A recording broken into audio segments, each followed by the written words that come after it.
Hello, sir. Hi, how are you? I'm doing great. How about you? Doing well. So today we've got the Byzantine Empire as a topic.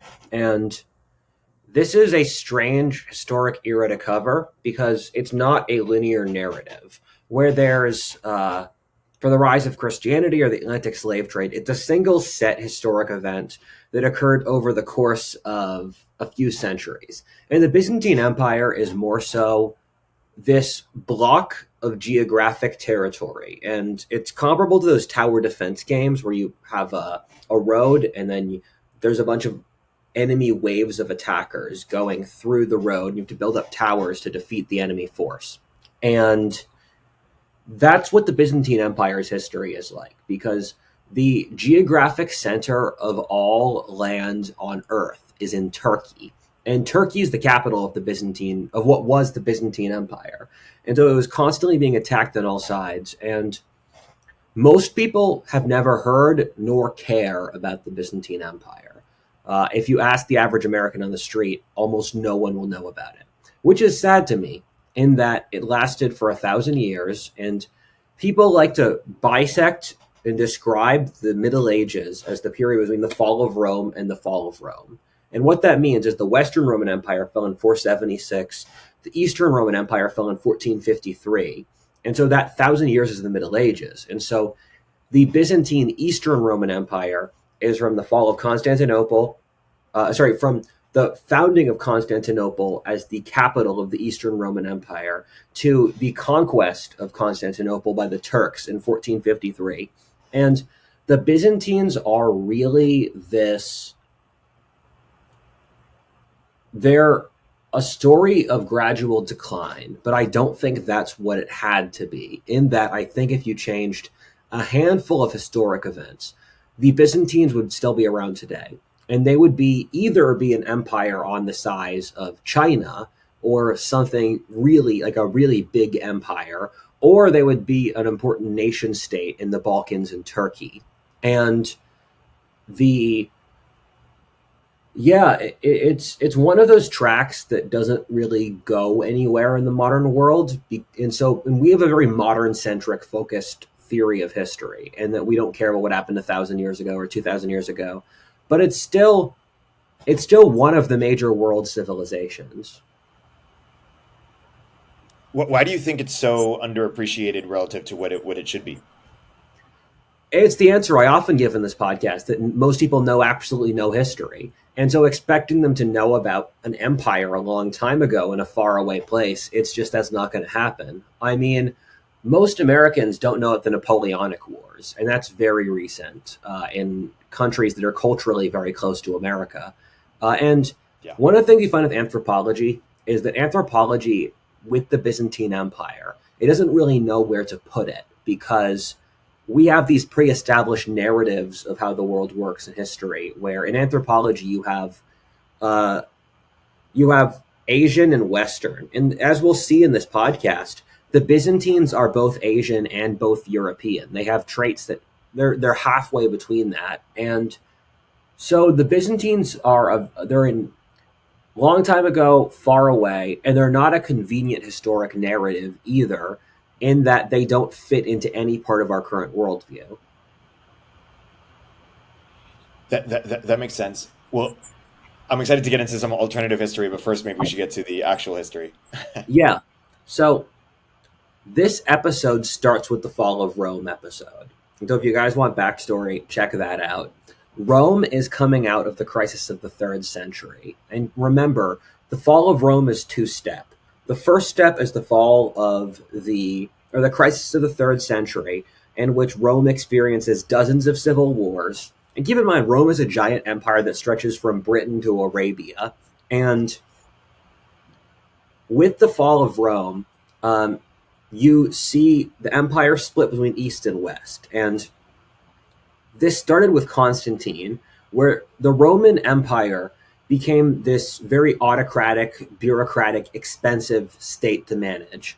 And what happened is that there was a decision because after the crisis of the third century in the fourth century AD, there was this desperate attempt to rebuild the Roman Empire and restructure it. And they succeeded for about 120 years, and then the empire really fell.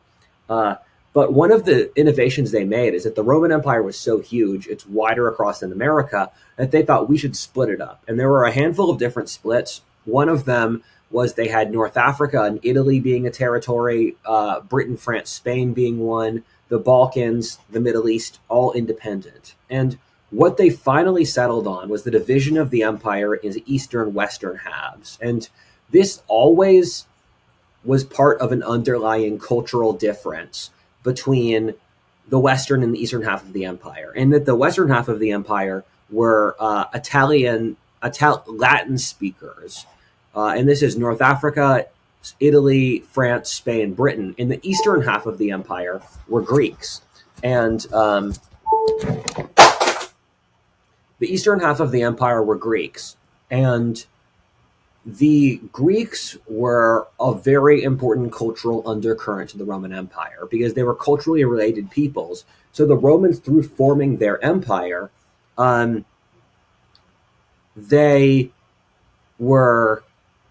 used Greek culture to push their interests to the eastern part of the empire. So that's Greece, the Balkans, Syria, Palestine, Egypt. The areas of the modern Middle East were Greek colonial areas. And so Emperor Constantine, through splitting up the empire, he established the capital of the Western Empire in modern, first Rome, and then it moved up to Milan. And then the capital of the Eastern Empire is in Byzantium or Constantinople. And Byzantium and Constantinople are synonyms. I'm going to use them interchangeably. And Constantinople straddles the Bosphorus Strait, which is the water connection between the Black Sea and the Mediterranean. And the Mediterranean itself is an inland sea that lets out at Gibraltar out in Spain.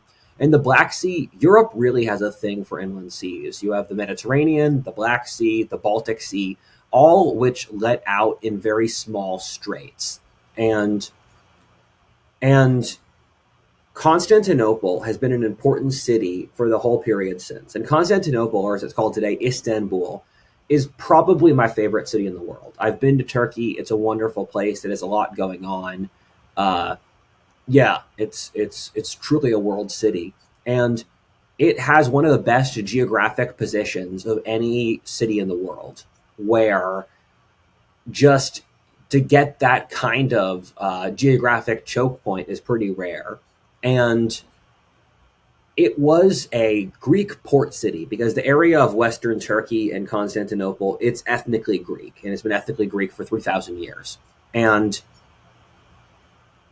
that region had been populated by Greek fishing villages and towns for a long time. But then Constantine established the capital of the Eastern Empire out of Constantinople. And Constantinople rose from being a relatively minor city to the most important, or one of the most important cities in the world over the course of this time period. And the Byzantines established the walls of Constantinople, and the walls of Constantinople were the best in the whole world. And there was this reputation that they were invincible. It's almost like a fantasy novel where there's Minas Tirith, or this wonderful citadel that can't be breached by attackers. And Constantinople's walls couldn't be defeated until the invention of gunpowder, when the Turks finally knocked down the walls in 1453. And those walls really saved the Byzantine Empire so many times, because Constantinople is the most fought over place in human history. There have been over 30 battles over Constantinople over human history. And there were so many points where the Byzantine Empire was nearly defeated, and then they were able to retreat back to the walls of Constantinople, hold off the enemies, and then rebuild the empire. So if those walls weren't there, the Byzantine Empire would have been conquered dozens of times before. And as I said before, the Byzantine Empire is really not in an enviable geographic position. It's surrounded on all sides in the center of the map. If you play a lot of strategy video games, that's something you can tease out, that being in the middle of the map is dangerous. And Byzantine history could be interpreted as just the attempt to hold back the borders. And it's depressing to see that the Romans conquered out so much, only to be pushed back onto the defensive. And I've said before that Rome converted to Christianity in this time period. And Byzantium's interesting in that it's an ethnically Greek empire. The dominant ethnicity of the Byzantine Empire were Greeks. And even though it was the Eastern Roman Empire, it defaulted onto a ethnically Greek identity. But the irony is that the Greeks were the most culturally and intellectually advanced people of the ancient world, or the entire pre-modern world. And they had an incredibly advanced pagan culture. But the thing about Byzantium is they just got rid of that. And it's funny that the people who thought the most about the ancient Greeks' ideas were not Greeks. They were Arabs and Middle Easterners and Western Europeans. And Byzantium has got an interesting culture, and this is a reason why we forget it. Its culture doesn't really fit into easy boxes, where it's a fundamentally Christian culture, and Christian assumptions permeated every single aspect of Byzantium. They had kind of stopped using Greek logic. They had stopped using Greek mythology. And if you look at the art for Byzantium, the art is these Christian icons, and the clothing's Christian, the philosophy's Christian, and it's weird to see a people as bright and as burning as strong as the Greeks, their own descendants just forgetting about their previous society. And when I said before that Byzantium doesn't fit into easy cultural categories, an example is that there are loads of things that we talk about being Christian traits or Western traits, but we're really just talking about Western Europe, where individualism is an example, where the Catholic Church in Western Europe broke up the clan and had individualism and the concept of personal freedom. And in Byzantium, half of that process happens. They're half individualistic, half not. They're, in psychological surveys, that part of Eastern Europe, halfway between Western guilt-based values and Asian shame-based values. And on top of that, the Byzantines were a mixed capitalist socialist economy, and their religion combined elements of Eastern religions, like the veneration of tradition above logic and mysticism, but it didn't go full Western. And so Byzantium followed by Russia with Orthodox societies. They're a bridge between West European cultures and Asia, and thus they don't really fit into an easy category where, like, we have immediate emotional reactions when you think of Chinese culture or Indian or Muslim or like Western culture, but there's no emotional reaction for Orthodox Byzantine culture. And as the Western Roman Empire fell, the Eastern one kept going for a variety of reasons. One of which is that a big reason the Western Roman Empire fell, and it was split up between a series of various barbarian kingdoms. And the Eastern Roman Empire didn't lend a hand to help the collapsing Western Empire. Both societies were so messed up that they just weren't in a place to help each other. And is that in the West, the problem is the elites became degenerate and refused to fight. And so they kept on sourcing various elites further outside of the empire. And so in the Western half of the empire, first it was the Italian nobility. They grew degenerate. Then it was the Roman army. They grew degenerate. Then it was the warrior tribes inside the empire. They rose to leadership. Then they became degenerate. Then it was Germanic barbarians. And so they kept on trying to hire peoples further away from the center of the empire to fight for the empire, as wealth made the people inside the empire soft. The problem with that, with the Western Roman Empire, is that once the Germans run the military, they run everything. And that's exactly what happened, where the entire Western Empire, even in North Africa, became dominated by this Germanic warrior elite. And that's what really killed the Roman Empire. The eastern half of the empire, that nearly happened, where there was this phase in the 400s when the Eastern Roman Empire was dependent upon German mercenaries who even had a colony in modern Turkey near Constantinople. And What happened in the Eastern Roman Empire was the ability to pull warrior peoples inside the empire, internal barbarians, rather than hiring the Germans. And so Constantine and Diocletian, the emperors who formed the Eastern Roman Empire, they were barbarians from the Balkans. They were from Croatia, Serbia, that area. And that was savage tribes that were still good fighters inside the Roman Empire. So those Balkan commanders, they saved Rome and became new military dictators. And then the Germans inside the Eastern Roman Empire were replaced by Isaurians. And Isaurians are a population in southeastern modern Turkey. And they were a tough warrior bandit people. And the Eastern Roman Empire was able to pull on these warrior bandits to lead the empire as soldiers rather than using Germanic barbarians. And so having a barbarian population inside the empire meant that they didn't have to resort to using barbarians from outside the empire so the empire could survive. Does that make sense? Yeah, that makes sense. And that's reason one. Reason two is that the Eastern Roman Empire was just significantly wealthier than the Western Empire. Because keep in mind, this is a time period where the wealthiest places in the world were Syria and Egypt. Where the wealthiest places in the world this time period were Syria, Egypt, Greece, and Italy. And so the Eastern Roman Empire had civilization for hundreds of years beforehand. It was had a stronger capitalist trade economy. And so the Eastern Empire, and what the Roman Empire in a lot of ways does, was the wealthy East subsidizing the newer West Empire. And so when you split the empire apart, you can't use the resources of the East to support the West. And so due to that, they were able to keep more of a functioning economy and a functioning society than the Western Empire. And thirdly, they had less of a frontier, where the Western Empire had a larger border with the Germanic barbarians, and the Eastern Empire is a shorter border.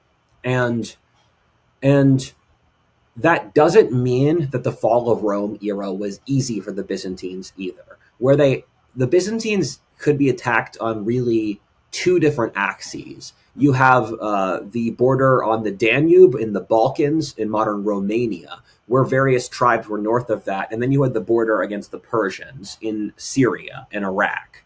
And the Persians and the Byzantines were in a permanent, I would say Cold War, but it wasn't cold. They killed each other a lot.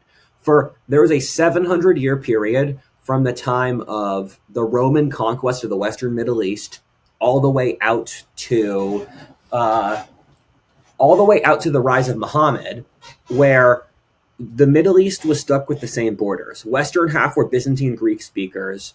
Eastern half were Persians. And then up in the mountains were Armenians who would ally with whoever was strongest at the time.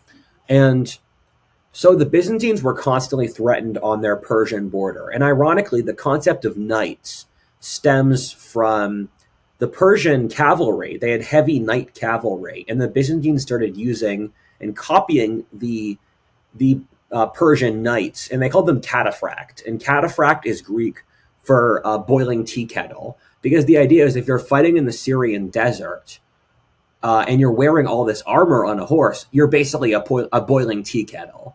And the Byzantines took the cataphracts into Western Europe, and that's how Western Europe got the knights. So that's what introduced heavy cavalry, and really well-armored guys on horses were the dominant military arm of the medieval periods. That started out in Persia, went through the Byzantines, went to Western Europe.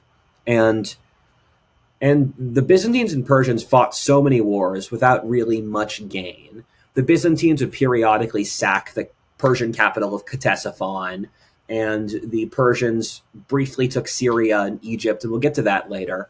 And the western border was, and this was a period called, the Germans called the Völkerwanderung. And Völkerwanderung is the people's wandering, because the period around the fall of Rome had all these vast migrations across Europe, and people starting out in Eastern Europe and ending up in Spain and North Africa and France. And the Byzantines dealt with that. And there was an important point in Byzantine history that no one else will tell you about, which was when Attila the Hun, and Attila the Hun was based out of Hungary, and he had beef with the Eastern Roman Empire, and he invaded the Balkans and nearly took Constantinople, and he raided across the Balkans, and the Huns committed genocide on the population of the Balkans.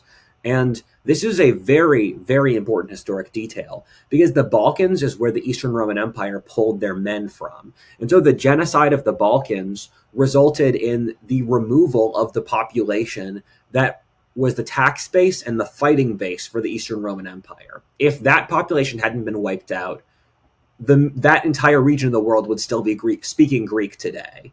And so this is what forces the Byzantine Empire onto the defensive for the next 1,000 years, while beforehand they were offensive, is that they just lost an entire population, which would have provided the taxes and the men that would fight for them. And the peoples of the Balkans had a reputation for being tough, and I think if they were still there, they would be a country like France or Spain or Germany today.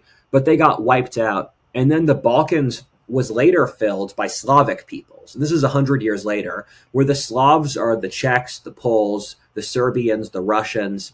They're the population of Eastern Europe today. And the Slavs started out in modern North Ukraine, in an area around the Pripyat marshes. And what happened was the Huns smashed into Europe, and all Eastern Europe used to be inhabited by Germans. The Huns pushed the Germans west into the Roman Empire. And the Huns were like a hurricane. They just smashed across an entire region, wrecking everyone until Attila died and they ran out of leadership. And the Huns genocided that entire area, and the Huns used the Slavs as their henchmen, as their foot soldiers. And so through wiping out the entire population of Eastern Europe, the Slavs suddenly had an opening. And this is the last period of history in Europe in which you can just wipe out an entire population without consequences. Because the population density of Eastern Europe was really low, where there were no cities in Eastern Europe. And so it was all these wandering, herding tribes, so you could move populations around or kill off entire peoples.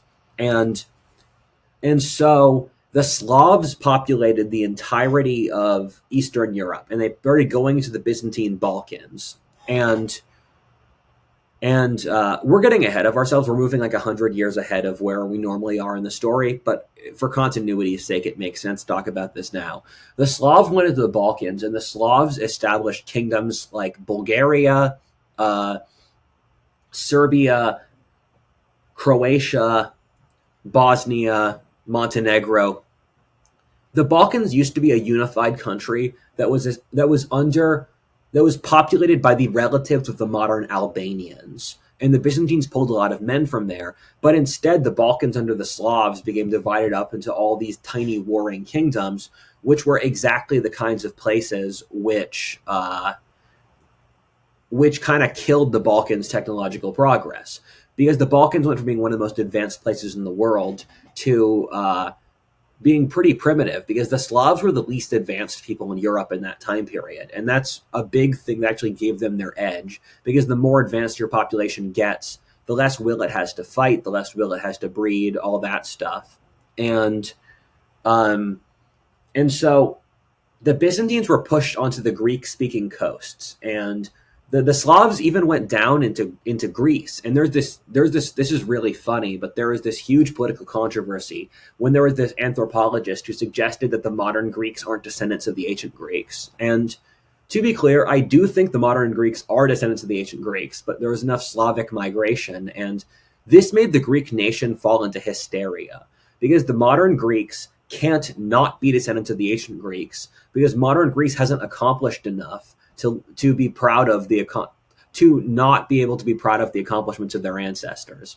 And so the loss of the Balkans was really the thing that hurt the Byzantine Empire. And the Balkans became ruled by the Bulgar Khaganate.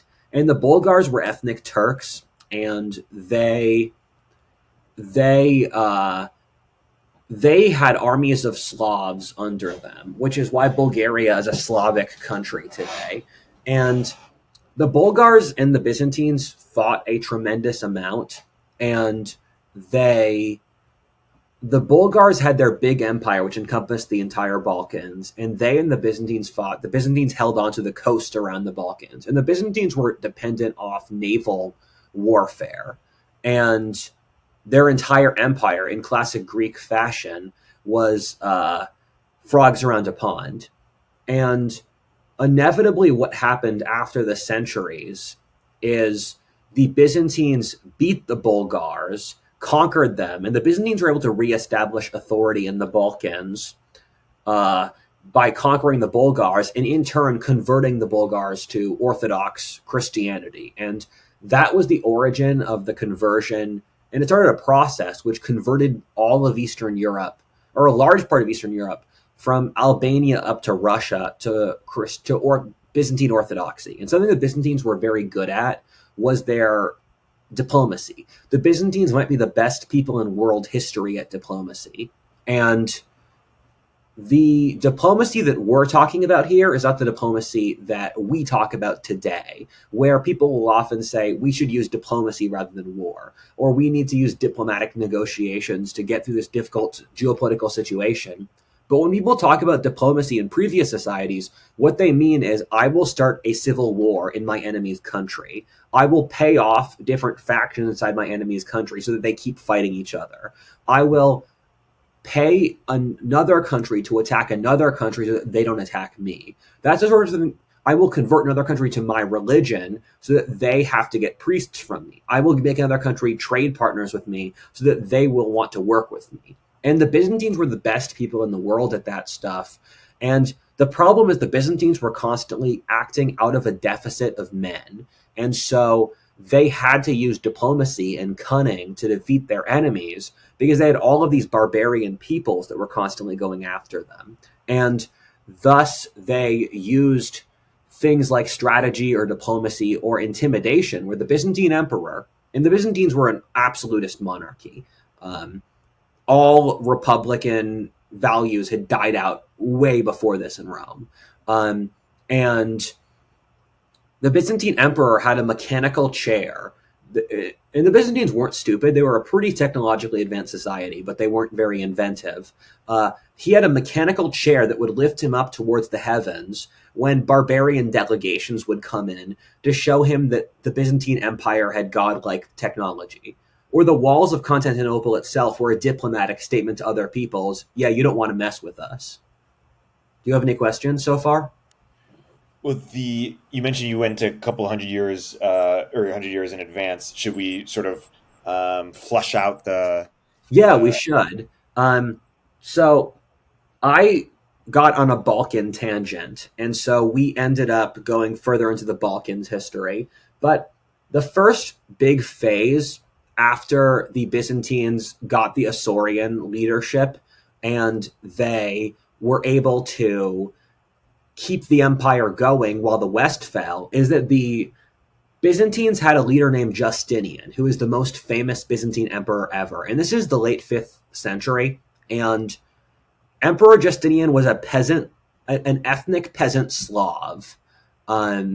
And from the Danube region, and he rose to be emperor. And the thing to keep in mind a lot of the Byzantine Empire is that it's more of a military dictatorship than an actual monarchy. Because when we think of monarchy, we think of a noble ruling family that keeps power forever. But for the Byzantine Empire, it's I am a general, I appoint myself leader. Another army also has a general, and then he beats me. And so the Byzantines were stuck in a lot of intractable civil wars due to this. And this is one of the arguments for oligarchy or for aristocracy, that it's just easier to have a society once you automatically say, this guy's appointed by divine right, his son's going to rule, it's not fair, but we don't care.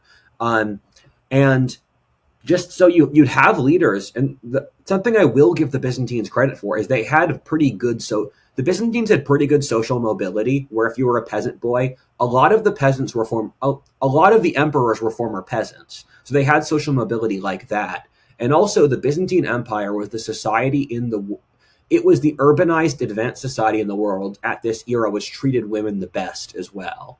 And so Justinian is emperor of the Byzantine Empire, and his goal is the reconquest of the Western Empire, because a lot of the Western kingdoms were legally subsidiaries to the Eastern Empire. So the I was going to say Ostrogoth. The Ostrogoth kingdom of Italy, that was a formal tributary to the Byzantine Empire. The Vandals in North Africa, the Visigoths in Spain, they were tributaries.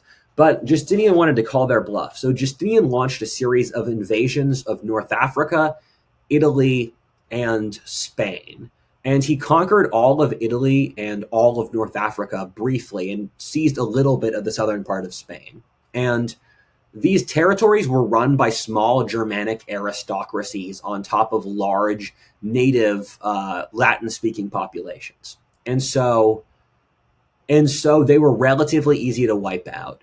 But Italy was one of the most brutal wars of the entire Middle Ages, and an irony is people think the fall of Rome is what really killed the cities of the Mediterranean. In what really killed them was the Byzantine Wars of Conquest, and there's so much complication that goes on here into these Italian wars, but if you can trust that it's a clusterfuck, you have a pretty good comprehension of what happened. Where the Byzantines conquered the area, and then they fought against, for the Germanic barbarians, cowardly is the last thing you could possibly call them. So the Gothic warriors fought on heroically in Italy for years, even though they were a small minority. And then it was a lot of stuff like, in order to fight against the Goths, the Byzantines imported Lombard, and the Lombards were Scandinavians, down into Italy, and then the Lombards turned on the Byzantines and fought them, and the Lombards became new rulers of Italy, and they founded the area called Lombardy around where Milan is, and then the Franks, or the French, invaded Italy, and the Pope over this point, and the Pope ruled this small area of central Italy around Rome. The Pope, over the course of this war, be differentiated from the Eastern Empire. And you saw the split between Catholicism and Eastern Orthodoxy. And so the Italian wars burned down all of Italy. And probably something like, I don't know this number, but from what I've gathered, probably something like a third of Italy's population died. And all of the cities were burned down. And so that was the real start of the Dark Ages in that area of the world. Because the fall of Rome in Italy itself wasn't that bad. They had a humane Germanic ruling family under the Odoacer, and then Theodoric. And you'll hear stories about Rome being a completely depopulated city where you see like nests where wolves lived inside the cities of Rome and would eat children, and people would use the I was going to say the Constitution. What's that big building that's round where gladiators fight? Colosseum, where people use the stones from the Colosseum to build houses. And so this was really rock bottom for the Dark Ages. And so Justinian had his brutal wars in Italy and North Africa. And then at the exact same time, the Persians attacked the Byzantines in the East. And this is a really incredible war where Justinian was tired in the West, and so the Persians were able to make some real gains in the East. And so the Persians seized the provinces of Egypt and Syria.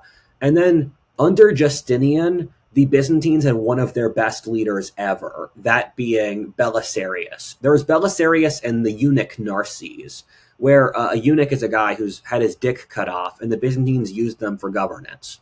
And Belisarius, with a small army, attacked the Persians in Armenia, walked across the mountains, conquered the Persian capital, and then won the war. The Byzantines got all their lands back. And there was a really scary period when the Persians teamed up with the Avars. And the Avars are like low-rent Huns. They're nomadic peoples from Central Asia, but they were like lamer than the Huns in every way. And they had a capital in Hungary.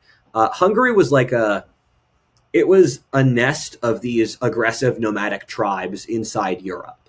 And so all these barbarian tribes were coming out of Hungary. And after Hungary got civilized, they came out of Ukraine. And the Byzantines were able to narrowly fight off the Avar and the Persian armies, which were standing down Constantinople from each side. And they were able to wipe out one, then wipe out the other. The Byzantines, there's this reputation that the Byzantines got from medieval West Europeans And it's funny that we can hold the stereotype from 1,000 years ago, where when people think of the Byzantine Empire, they think they're cowardly, deceitful, weak, feminine.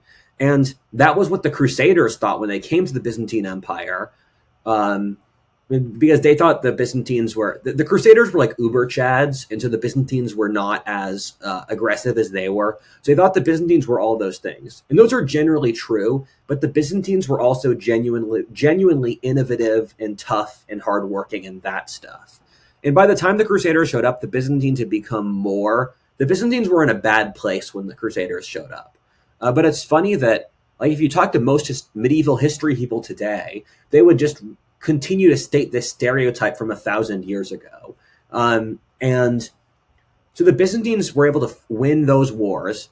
And what happened through them, though, is that these wars completely depleted the Byzantine Empire. And keep in mind, the Byzantine Empire at this point is a huge empire. It's its largest geographic extent. It has Turkey, Syria, Palestine, Egypt, all of North Africa except Morocco, Italy, the Balkans, Greece, little bits of Spain. And this is an empire that's almost as wide across as America is. And what happened, though, is the empire was completely bled dry because all the cities in Italy had been burned down. The Persians had burnt down the cities in Syria and Palestine. The biggest city, Antioch, was wiped out. And Justinian was a deeply unpopular emperor for doing this. And also, the plague of Justinian hit, which killed off half the population of the empire. And the plague of Justinian was an earlier version of the Black Death. And I find it very strange that a disease can wipe out half of the known world's population and no one's heard of it. And that just must have been an incredibly traumatic experience to live through. And so by the death of Justinian, he had conquered these new territories, but the empire had lost half of its population. The cities of a lot of the empire had been burned down, and the taxes were really high. The economy had kind of ground to a halt. And on top of that, the Justinian, Justinian was a very person with a colored life. He married a prostitute named Theodora, and that was a deeply controversial. Theodora was very cunning, though. She was a great empress, and he also built Hagia Sophia, which is this cathedral in Istanbul. And Hagia Sophia is the most beautiful human-made building I have ever seen in my life. It's just, if you can see Hagia Sophia, you must see it. It's one of the most incredible things I've ever seen. And it's crazy that it was built 1,600 years ago, during a point when Western Europe was in the middle of the Dark Ages. And there was this funny moment called the Nika riots, where Justinian's taxes were very unpopular. And Constantinople had multiple sports teams where chariot racing was their most popular sport. And so Constantinople society was bifurcated between different chariot teams. So you had the green chariots, you had the red chariots, you had the yellow chariots. And the way this society worked is, let's say you're part of the green chariot team, you wear a little pin or something that shows your green chariot team. If you see a guy who's a fan of the yellow team, you beat him up in the street. And these people would start bar fights with each other. Coming from Philly, this is totally normal to me. And it's funny to go back to a medieval or dark age society and see sport culture be that big. But what happened with the Nika riots is that one of these sports teams started yelling victory during a chariot match, and then another sports team started yelling victory. And so these sports teams that hate each other, their fans unified to try to burn down Constantinople and evict Justinian from power. And the Nika riots got so bad that Justinian was going to flee to Carthage in Tunisia and recreate the Roman Empire, just giving up the area around old Greek speakers. And then his wife Theodora begged him, "You can't do that." And so they killed the rioters.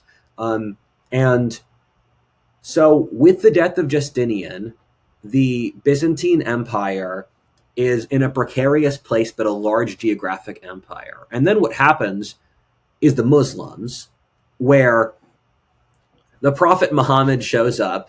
This is one of the weirdest twist endings in history. I can't imagine people beforehand being aware of what was going to happen. And then the Muslims built the largest empire in history, stretching from the Atlantic and Spain out to India. And uh, it's just, it nuked the Byzantine Empire. In the Byzantine Empire, you have the pre Muslim world and the post Muslim world. Because the Muslims took North Africa, they took Syria and Egypt, which were the wealthiest and most populous provinces of the empire. And they took them really fast. Keep in mind, the Byzantine Empire had just lost half of its population. So it was on weak legs already. And at the Battle of Yarmouk, the Arabs beat the Byzantine army, even though the Byzantines had more men and were better trained and better armed. And what that did was turn the empire into a much more rural and agrarian society because the Byzantines, over the course of this whole time period, they were going through the same macroeconomic decline as the rest of the world, where India, China, Western Europe, and the Byzantines all had shrinking cities, shrinking populations, shrinking financial markets. Society became more rural, it became less complex, it became more religious, it became less rational, and that's across the whole world. So over the period of the fall of the Byzantine, or the fall of the Western Roman Empire, these cultural trends were still happening in the Eastern Roman Empire, even though the empire survived. However, with the rise of Islam, the wealthiest provinces of the empire were just gutted.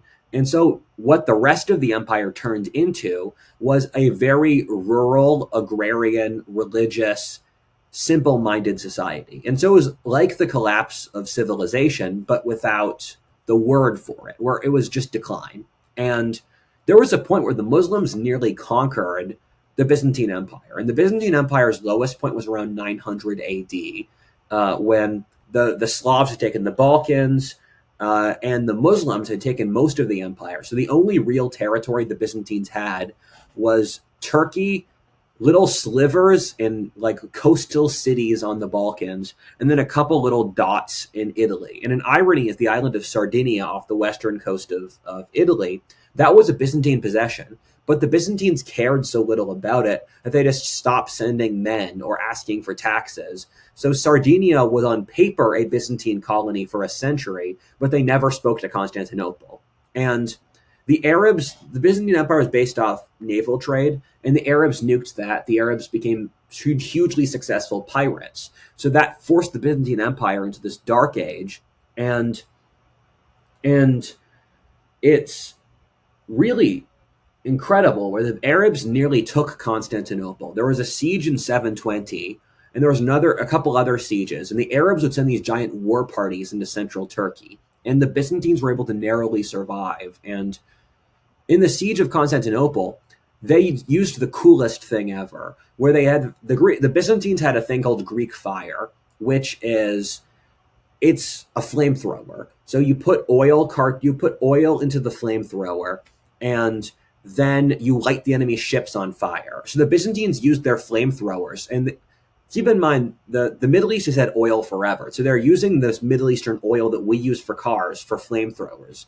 So the Byzantines used flamethrowers to light the Arab fleet on fire, and there was a point when the Arabs could have totally beat the Byzantines, and you wonder what would that world even look like? But the Byzantines survived and turned them back. Do you have any questions? Not at the moment. I mean, I think one question I have at a high level is like when you think about your people who know the history, your peers, when Yeah, you sort of compare notes in on what we've been talking about, any disagreements you might have with them, or different emphases, not or really. I mean, the reason I'm a medievalist is or part of the reason I'm a medievalist is medievalism doesn't have that many politics. Like what the narrative I said is something you could get everyone who studied this time period to agree to. You could get there's a pretty once you get to eras of history this obscure, it's actually quite a simple and quite a beautiful expression because there's just no narrative going on. And I find that so in our era, all there's this pipeline of historical public intellectual to conservative pundit, and I exist in this pipeline. Besides me, Victor Davis Hanson, Neil Oliver, Niall Ferguson, and there's a couple others. And so once you're getting to pretty obscure eras of history, it's either based or centrist. But this era of history is not. There are very few legitimately Marxist or leftist historians of this time period, and so it's not that politicized. Got it. That makes sense. Yeah. What have we not covered yet that you feel is important to get into? Yes. There's still like 800. There's still like 500 years left. Okay. Welcome to the Middle Ages. The good thing with the Byzantine Empire, though, and why we'll still have time, is that the Byzantines were so irrelevant for the last 300 years that there's nothing really to talk about. So the Byzantines were embroiled in these really stupid ideological battles over. Actually, no. I think okay. Some of these were stupid. Other these weren't. Yes, I do get to determine which theological battles are stupid, but the first one was what I talked about in the Christianity video, the arguing over the iota. There's this single word for nothing, and one translation of the Bible over the word for nothing determines the divinity of Christ. And some people think that Christ was divine when he was crucified. Christ was both divine and non-divine. Christ was not divine, and this caused civil wars. And a big reason that the Byzantines lost Syria and Egypt is that they were inhabited by Christian populations that weren't part of the mainstream Orthodox Church, like the Nestorians and the Copts. And these are fundamentally silly differences, but over them, these minority Christian populations were freer in the Muslim empire than they were in their own Christian empire. So the minority Christian populations of Syria and Egypt, they opened the gates for the Arabs. And so they wanted the Arabs to conquer them because the Muslims were nicer to people who weren't their religion than the Byzantines were to their own religion. And so that's the first religious battle. Then there's a religious battle, and again, this is pretty stupid because this was occurring at exactly the same time as the Muslim invasion. So this was the Byzantines' lowest point around 900 AD, and they were fighting over icons. And so an icon, I am from a non-icon religion, and so being raised a Quaker, you're not supposed to show images in church. You're not supposed to have images of Christ. You're not supposed to use art in churches because that's a defilement of God. And so I'm part of a Christian sect that's non-icon, but you have other Christian sects where you pray to the Virgin Mary, or you, in Eastern Orthodoxy, this was most pronounced, where the icon itself is a sacred thing. And in Russia and this kind of society, in the Byzantine society, most of their art is making icons. And this, I'm just going to be controversial here. The art for the icons isn't very good, and that's intentional because making good art doesn't serve certain religious purposes, and so it's very structured around certain religious protocols, and that killed Byzantine art. The Byzantines didn't have particularly good art. As I said before, Byzantine culture is so Christian that they lose their creativity. They're a not creative society at all. And it's funny that, as I said before, the descendants of the Greeks cared the least about what the Greeks said compared to the Arabs or the West Europeans. And so there was this fight over icons, and whenever you see a stupid religious battle, it's normally underlying some ethnic or power difference. If you give me why is this country having a political battle over something, I could normally tell you it's because these two ethnicities, these two economic groups, and people rationalize what matters to them to fight over things. Humans like killing each other, and we make up reasons to do it. And so the anti-icons were the Anatolian warrior peoples of the middle of Turkey, and the pro-icons were the Greeks of the coast. And this would belies an underlying difference where the Byzantine version of the right and the left was the Anatolians versus the Greeks. That was the biggest dividing mark inside the empire, of the more urban coastal Greeks. And you would see these powerful noble families develop in Anatolia, in a warrior culture, more primitive, more primal. And having the ethnic warriors inside Anatolia, that's what saved the Byzantine Empire. Because after they lost the Balkans, they had to pull on the Anatolians. And it's funny, this era of history is really how many aggressive barbarian peoples can you pull from for your military? that's like the limit. That is the measurement of power for the Dark Age era. And so what happened is over 200 years, people kill each other over icons. And then the pro-icon faction wins. And the pro-icon faction won under the Empress Irene. Empress Irene was supposedly a beauty pageant winner who married the emperor, and then she killed him. And then she was considered... So the chroniclers of this time period are misogynistic. I just want to throw that out there. So she might not be as bad as she was, but there's enough records that I think she actually was. And she did all these like harem intrigues and that stuff. But she finally did win. And there was a brief opportunity where she could have married Charlemagne and created a new Roman Empire stretching from France to Turkey. But like IRL, that would never happen. I made an alternate history about it 5 years ago, though. So one of the great things the Byzantines did is that they could pull on various ethnic minorities inside the empire. So there was a phase for the Armenians, the Macedonians, the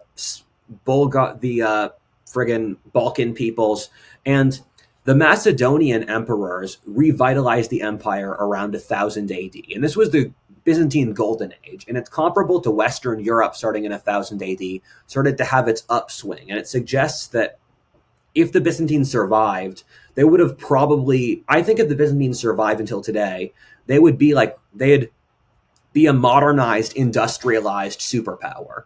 Because if, like, basically, if you're a European country and you have the slightest shot, every European country worth its salt has at least one shot of being a global power over its history. And so under Basil Bulgar Slayer, they conquered the Balkans back. And Basil, he's called Bulgar Slayer because he, after winning a battle against the Bulgar Khaganate and conquering all of the Balkans south of the Danube, he clawed the eyes out of an entire Bulgar army so they would never see again, except for one man who he let have one eye to guide them back to the Bulgar kingdom to humiliate them. And so Basil Bulgar Slayer conquered the Balkans, and he and his descendants, they conquered parts of Syria out to Armenia, and then that created a great Byzantine Empire. And then it fell to degeneracy and foolishness, where you had Empress, her last name starts with Z. You had an empress, Byzantine 11th century empress. She was awful. She killed the Byzantines. So there was an empress who ruled the Byzantine Empire in the 11th century, and she was very profligate. She wasn't responsible with her spending, and so she killed the Byzantine Empress Theodora. She killed the Byzantine financial system, and she didn't fund the military. And what happened was the empire grew weak. And at this point, the empire, if it survived, it would be one of Europe's great powers today. But the Byzantines had a couple bad battles that punched them. The problem is when you have this many battles, it adds up. And so one of those, the big battle was the Battle of Manzikert, where the Turks came out of the east. And the Turks were nomadic barbarians like the Mongols. And this is 1071. The Turks had conquered the entire Middle East. They were smashing into the Byzantine Empire. And at the Battle of Manzikert, the Byzantines fighting out in Armenia won the first battle. And then the Turks attacked them after the battle and wiped them out. The entire Byzantine army was wiped out.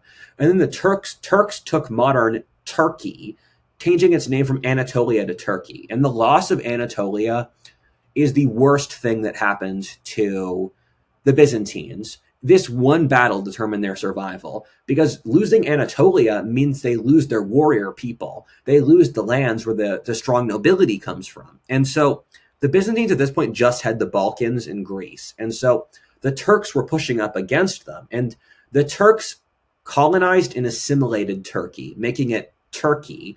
And Turkey went from being a Greek-speaking European Christian country to a Muslim-speaking Turkic-speaking country. And the demographics, the modern Turks are still relatives of the Greeks, but the demographics changed, and it converted religion. And so from Manzikert onwards, the Byzantine Empire was fighting on a defensive campaign. And the Byzantines were nearly able to reconquer a lot of Turkey at the Battle of Konya, or as I like to call it, Kanye, but they lost. And so the Byzantines are getting unlucky battles. And also, the Byzantines lost Italy, where the Byzantines had colonies in southern Italy, which were taken over by the Normans. And the Normans were Viking pirates from the north of France who were working as mercenaries in Italy. So the Normans took over Italy. They then invaded the Balkans to take the Byzantine Empire, and then their leader died. And at this point, the Byzantines are in the Balkans. That's their territory. We're in the 1100s. And Western Europe was rising more rapidly. And the Byzantines were part of the people which precipitated Western Europe's rise, but they also didn't benefit from it because once Western Europe became stronger, it started to expand the Byzantine Empire. And an example of that is that Western Europe started having the Crusades in order to supposedly protect Byzantium from Turkish invaders. The first Crusaders went east for the express goal of protecting Byzantium, and then it got waylaid into conquering the Holy Land. And then the Crusades lasted 200 years, and over the 12th century, the Byzantines fell behind compared to Western Europe, where the Byzantines became dependent upon Italian merchants because the Byzantines had less of a capitalist economy than Western Europe. So Western Europe, especially the Italians, outcompeted them. And so there was this time when the Byzantines committed genocide against the Italians inside the Byzantine Empire out of resentment. And you saw this beef emerging in the Byzantines and the Italians, which the city of Venice resolved because the Crusaders, to get from France to Syria, demanded a lot of money and Italian ships because Italians were the dominant merchants. And so there was this army of Crusaders that was in debt to the Venetian Italians. And the Venetians said, if you take over the Byzantine Empire, we will give you a trip to the Holy Lands for free. This is medieval capitalism. And so the Crusaders attacked the Byzantine Empire, and the Byzantines were like, no, this isn't cool. We're both Christians. You can't do this. And the Crusaders took over Byzantium. And this was the first time Byzantium had been seized in the entire empire's history. And this is 1204. And this is one of those points where they really, like Western Europe really shit the bed. I would prefer to have the Byzantines around than to have the giant Turkish empire that came around. But they destroyed the biggest other Christian country in the world. And then the Byzantine Empire spiraled into various fieflings, where you had the Empire of Trebizond, you had the Empire. It's funny these places call themselves empires because they're really the size of New Jersey. So you have Trebizond, Nicaea, one in the Balkans, I forget its name. And so things get really boring at this point because the Byzantine Empire gets really small and it gets chewed up, and the territory that was part of it gets chewed up into various Balkan kingdoms. This is the one time Serbia was doing well. Serbia had a big empire in the Balkans. Bulgaria did well. The Crusaders controlled Constantinople. The Italians colonized islands in Greece. And the Turks, the Ottoman Turkish Empire, who were the successors to Byzantium, they had an empire from 1400 until World War I that stretched from Hungary to Somalia and from Morocco to Iran. So the Turkish Ottoman Empire formed on the frontier with the Byzantines as the Byzantines lost due to the Crusaders. And they developed their collective will by being on the frontier. And the Byzantines were able to reconquer Constantinople after 50 years. But past that point, they were a shell of a country, where at this point, Byzantium had even less territory than New Jersey. It was a city-state in Constantinople and another little city-state in southern Greece. And Byzantium past this point gets really lame, where they just don't do anything. And in the Middle Ages, cities can never reproduce. And that's still true in the Middle Ages as it is today.